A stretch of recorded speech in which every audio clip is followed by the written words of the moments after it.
하나님의 말씀 레위기 4장 1절에 있는 말씀을 보겠습니다. 여호와께서 모세에게 일러 가라사대 이스라엘 자손에게 고하여 이르라 누구든지 여호와의 금령 중에 하나라도 그릇 범하였을 때 만일 기름 부음 받은 제사장이 범죄하여 백성의 죄를 입게 하였으면 그 범한 죄를 인하여 흠없는 수송아지로 속죄 제물을 삼아 여호와께 드릴지니. 아멘. 오늘은 속죄제하고 속건제에 대해서 말씀드리려고 합니다. 우리가 레위기를 공부할 때 레위기는 크게 5부분으로 되어 있다고 그랬어요. 첫 번째 제사, 두 번째 아론 가족, 세 번째는요 정결, 네 번째는 구정, 다섯 번째는 절기, 이렇게 5부분으로 되어 있는데 특별히 오늘 제사의 부분에는 번제가 있고 소제가 있고 화목제가 있고 속죄제가 있고 속건제가 있어요. 많은 사람들이 속건제하고 속죄제를 헷갈려 합니다. 근데 속건제하고 속죄제는 여기 말씀 있는 대로 여호와의 금령, 여호와의 그 계명을 어긴 것에 대해서 죄를 속하는 거예요. 속건제하고 속죄제하고 차이는 뭐냐면, 속죄제는 하나님께 속죄를 하는 거라면, 속건제는 하나님께도 속죄를 하지만 다른 이웃에게 피해를 입혔던 거, 혹시 또 잘못해서 내가 피해를 입힐 수 있는 거, 그런 것에 대해서 속건제를 드리는 것입니다. 그래서 좀 약간 차이가 있는데 두 가지 다 십계명을 범하는 것이라고 보시면 돼요. 왜? 하나님께서 시내산에서 이스라엘 백성들에게 십계명을 선포하시잖아요. 십계명을 선포하시면서 백성들에게 지키라고 할 때 백성들이 다 지킨다 그랬는데 백성들이 지켰습니까? 못 지켰습니까? 전혀 지키질 못했잖아요. 지키질 못하기 때문에 하나님께서 그 다음에 바로 만드신 것이 성막제도인데, 성막제도에서 반포하셨던 그 십계명을 어긴 사람들이 속죄제하고 속건제를 드릴 수 있도록 그렇게 하신 거예요. 죄를 속할 수 있는 기회를 주신 거예요. 내가 누군가의 돈을 손해를 끼쳤어요. 그럼 그걸 보상해 줘야 되나? 배상해 줘야 되잖아요. 배상해 줄 때는 5분의 1을 더해서 배상해 주라. 이건 속건제에 속하는 거예요. 한번 하나씩 살펴보겠습니다. 자, 3절이죠. 레위기 4장 3절. 만일 기름 부음을 받은 제사장이 범죄하여 백성으로 죄를 입게 하였으면 그 범한 죄를 인하여 흠이 없는 수송아지로 속죄 제물을 삼아 여호와께 드릴지니. 그래서 제사장이 백성으로 죄를 입게 했다고 하는 그 신뢰가 요 레위기를 기록하고 바로 그 다음에 가면 민수기에 가면 고라라고 하는 사람이 제사장이었어요. 제사장인데 백성들을 선동해서 반역을 일으킨 것입니다. 이런 죄는 제사장이 시작돼서 죄를 하는 거잖아요. 그때는 수송아지를 가지고 와서 제사를 지내라고 하는 거예요. 수송아지를 가지고 와서 어디에 지내냐면 회막문 앞에서 잡았습니다.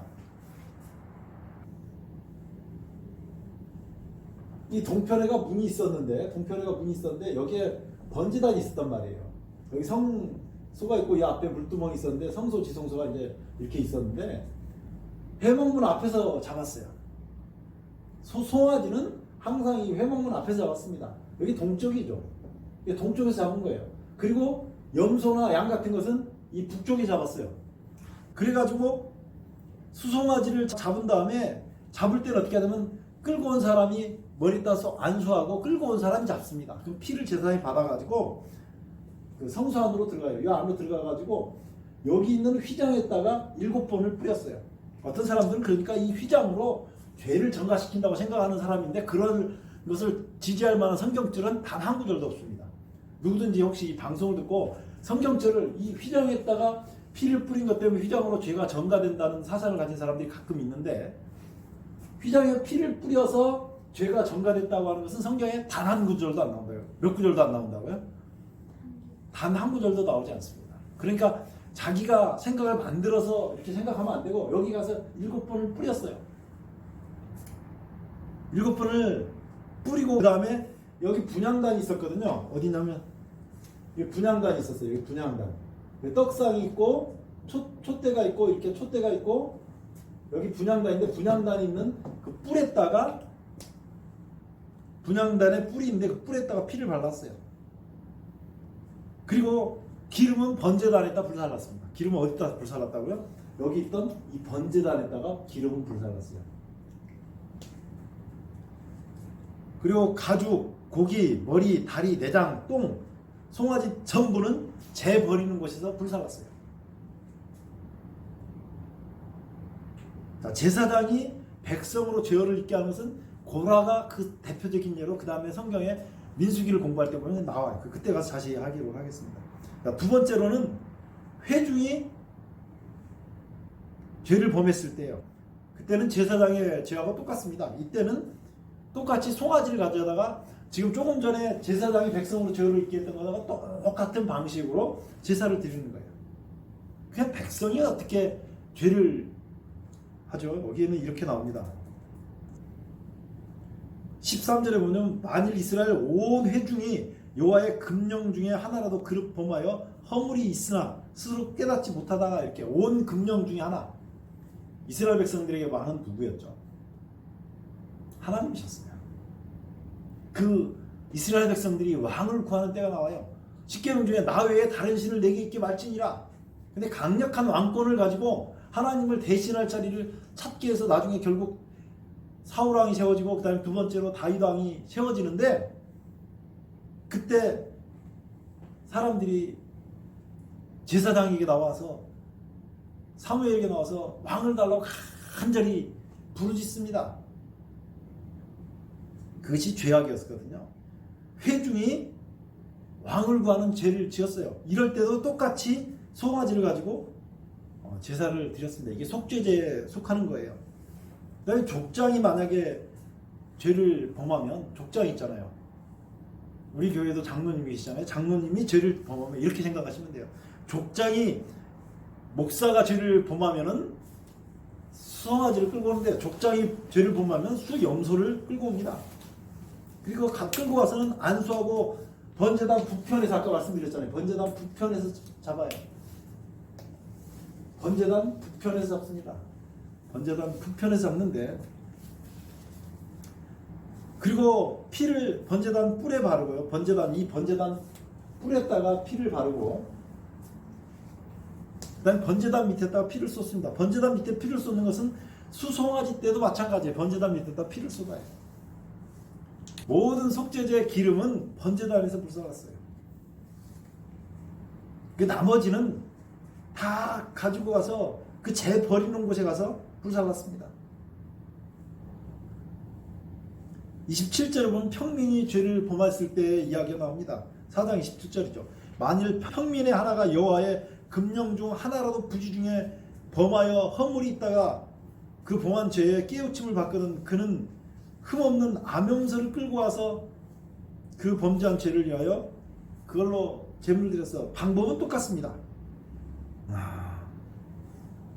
사도행전 2장 36절 보겠습니다. 사도행전 2장 36절. 그런즉 이스라엘 온 집이 정령 알지니 너희가 십자가에 못 박은 이 예수를 하나님이 주와 그리스도가 되게 하셨느니라.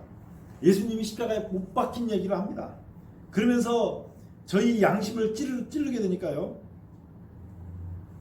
37절에 저희가 이 말을 듣고 마음에 찔려 베드로와 다른 사도들에게 물어가로되 형제들아 우리가 어찌할꼬. 그러니까 베드로가 이렇게 대답합니다. 베드로가 가로되 너희가 각각 회개하여 예수 그리스도의 이름으로 세례를 받고 침례를 받고, 예수 그리스도의 이름으로 어떻게 하라고요? 침례를 받고 세례를 받고 죄사함을 얻으라. 그리하면 성령을 선물로 받으리니. 우리가 신앙을 하는데 대전제에 4가지가 있다고 그랬잖아요. 신앙에는 4단계가 있다고 했어요. 4단계. 첫 번째는 무슨 단계가 있어요? 하나님 말씀에서. 두 번째는요, 예수 그리스도를 발견하고. 세 번째는 회개하고. 네 번째는 그렇게 되면 성령을 선물로 받는다고 하는 것이에요. 여기 똑같잖아요. 예수 그리스도를 발견하는 거. 예수 그리스도의 이름으로. 앞에 십자가에 못 박힌 예수 그리스도를 얘기하니까 이 사람들이 마음에 찔려가지고 그럴 때 너희가 회개하여 각각 예수 그리스도의 이름으로 세례를 받고 죄사함을 받으라고 얘기한 것입니다. 이것이 속죄의 의미라고 지금 말씀드리는 거예요. 그리하면 성령을 선물로 받는다고 얘기하는 것입니다. 그렇다면 이제는 속건제를 한번 살펴봐야 합니다. 속건제는 5장에 나오죠. 속건제를 시작할 때 이렇게 시작합니다. 증인에 대해서 시작하는데 5장 1절이죠. 누구든지 증인이 되어 맹세시키는 소리를 듣고 그 본 일이나 그 아는 일을 진술치 아니하면 죄가 있나니 그 허물이 그에게 돌아갈 것이요. 내가 어떤 사건을 봤어요. 그런데 그것을 진술 안 해가지고 어떤 사람이 불이익을 받으면 누구 때문에 불이익을 받은 거예요? 진술하지 않는 그 사람 때문에. 그래서 요즘도 위증의 벌을 받겠습니다 이렇게 선서하고 하잖아요. 그렇기 때문에 누군가에게 지금 내가 잘못해가지고 피해가 돌아가는 지금 상황을 얘기하는 거잖아요. 예, 증인에 관한 것입니다.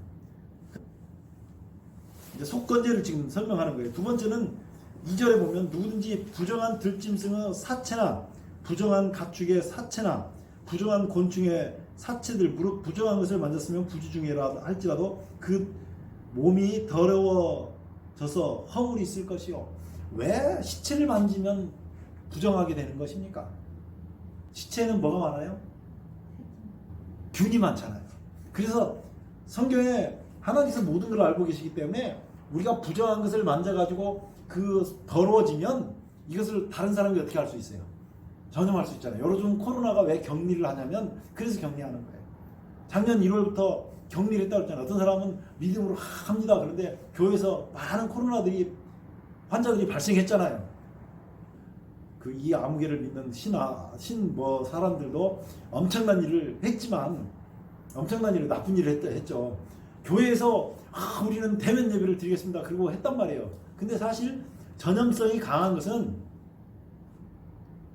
성경에 이렇게 나오죠. 인펙셔스 디시즈라고 그래서 전염성이 강한 병은 격리를 하게 돼 있어요. 7일 격리하고 또 그 다음에 7일 격리하고 이렇게 해서 2주 격리가 성경에 나와요.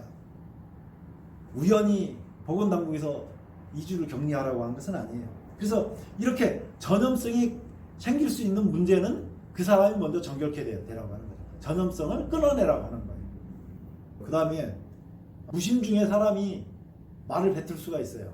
무심 중에 자기는 의도한 건 그건 아니었는데 제가 살다 보니까 내 의도한 바는 그건 아니었는데 무심 중에 한마디를 툭 뱉었어요. 그랬더니 그것이 그 어떤 사람에게 피해가 갔어요. 어떤 사람은 피해가 갈 수 있잖아요.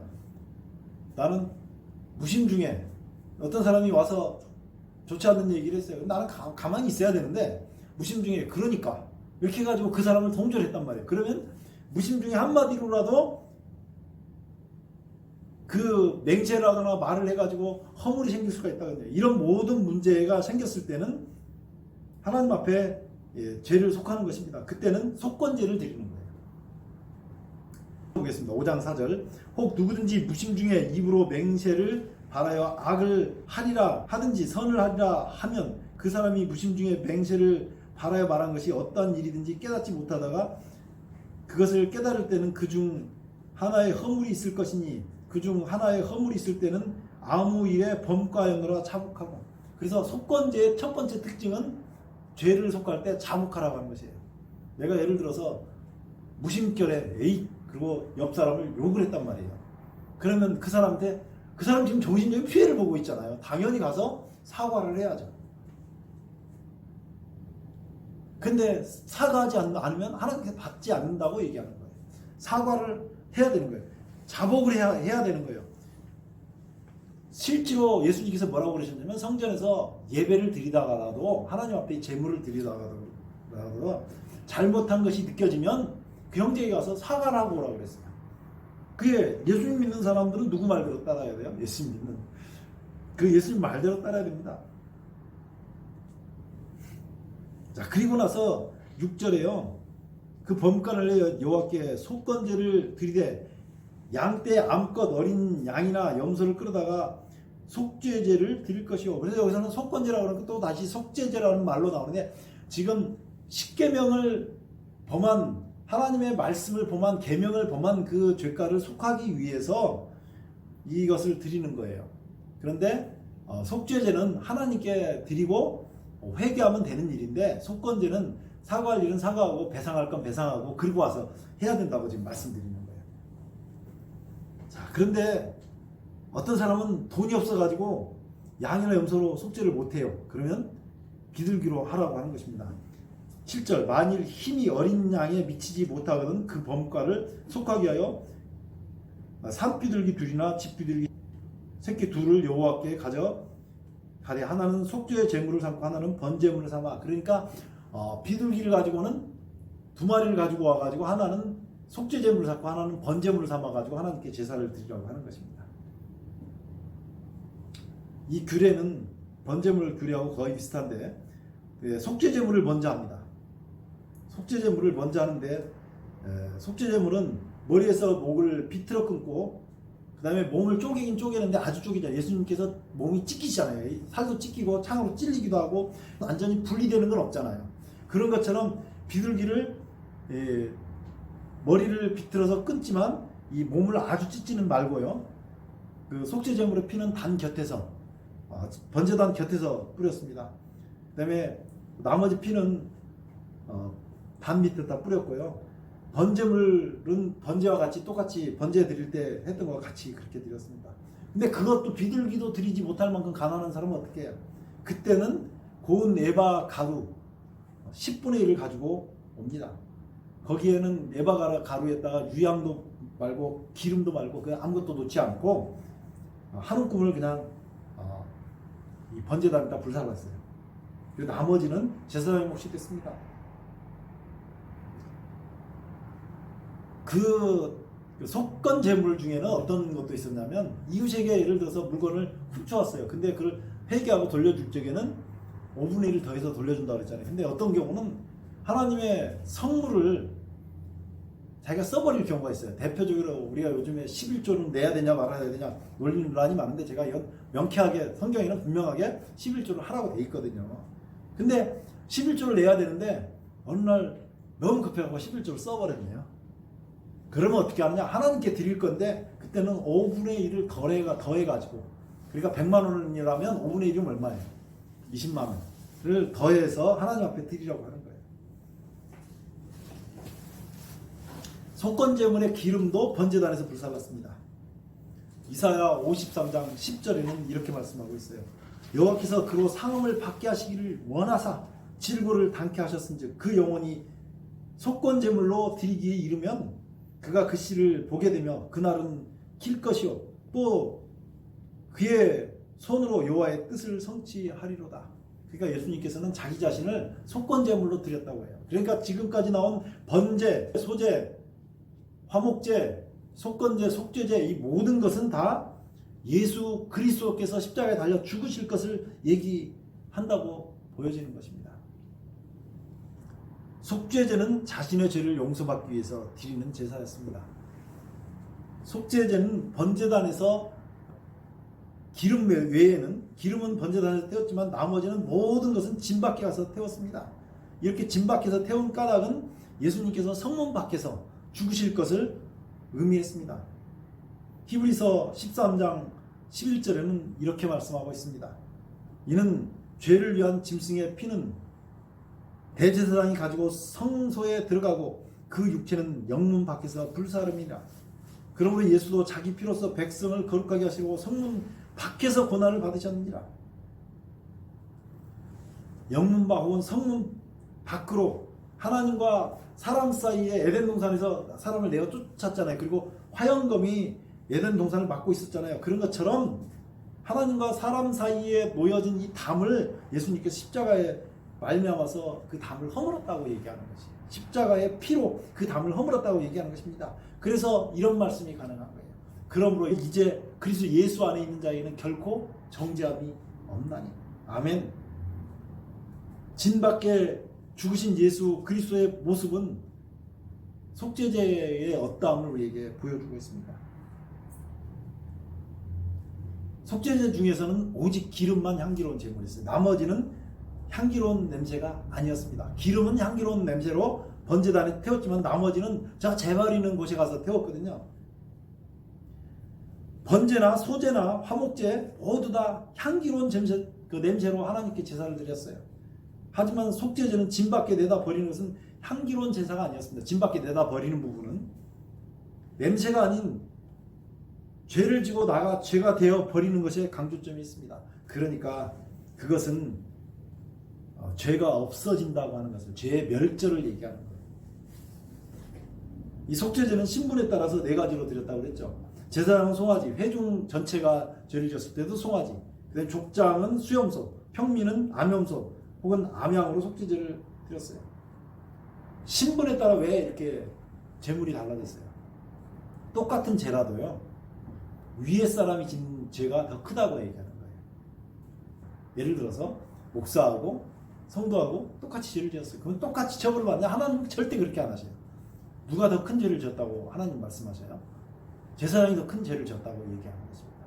그래서 목사가 훨씬 더 정결해야 돼. 훨씬 더 도덕적으로 살아야 됩니다. 그리고 그 목사를 보고 따라오는 성도들이 거기에 맞춰서 따라 사는 거죠. 죄의 크기가 다르다고 하는 것입니다. 그리고 또한 이 속죄제는 신분에 따라서 드렸기 때문에 모든 사람이 죄를 용서함을 받아야 된다고 하는 것을 얘기하고 있어요. 로마서 3장 23절에는 모든 사람이 죄를 범하였으며 하나님의 영광에 이르지 못하더니 그리스도 예수 안에 있는 구속으로 말미암아 하나님의 은혜로 값없이 의롭다 하심을 얻은 자 되었느니라. 모든 사람이 죄를 지었다고 하는 것처럼 모든 사람이 그리스도 은혜로 구속함을 받았다고 해요. 지금요, 이것은 모든 사람을 다 용서를 해놓으신 거예요. 근데 언제 그 용서가 적용이 되느냐? 내 것으로 받아들일 때, 속죄제를 드릴 때, 내가 예수님의 뭘 붙들 때, 십자가의 그 보혈을 붙들고 하나님 앞에 나갈 때만 이것이 우리에게 적용되는 것입니다. 하나님께서 사람이 그렇게 되냐 안 되냐 다 이루어 놓으셨는데 그것은 내가 어떻게 하라고 해요? 선택하라고 하는 거예요. 선택하라고. 그것만 우리에게 남아 있는 것입니다. 속건제는 히브리어 말로 아샴인데 부지 중에 지은 죄를 위해서 드린 제사였어요. 처음 아까 말씀드린 것처럼 증인으로서 역할을 해야 된다든지 또 부정한 것을 만졌다든지 다른 사람 손해를 끼쳤다든지 하나님에게 드려야 될 것을 드리지 않았다든지 이럴 때 하는 건데 반드시 자복이 필요했다고 그랬어요. 속건제는 배상을 반드시 해야 됐어요. 오늘날 말하면 민사소송 같은 그런 것들이 있어야 됐어요. 그런데 여기서 한 가지 생각해 볼 거는 번제도 있잖아요. 번제, 소제, 화목제,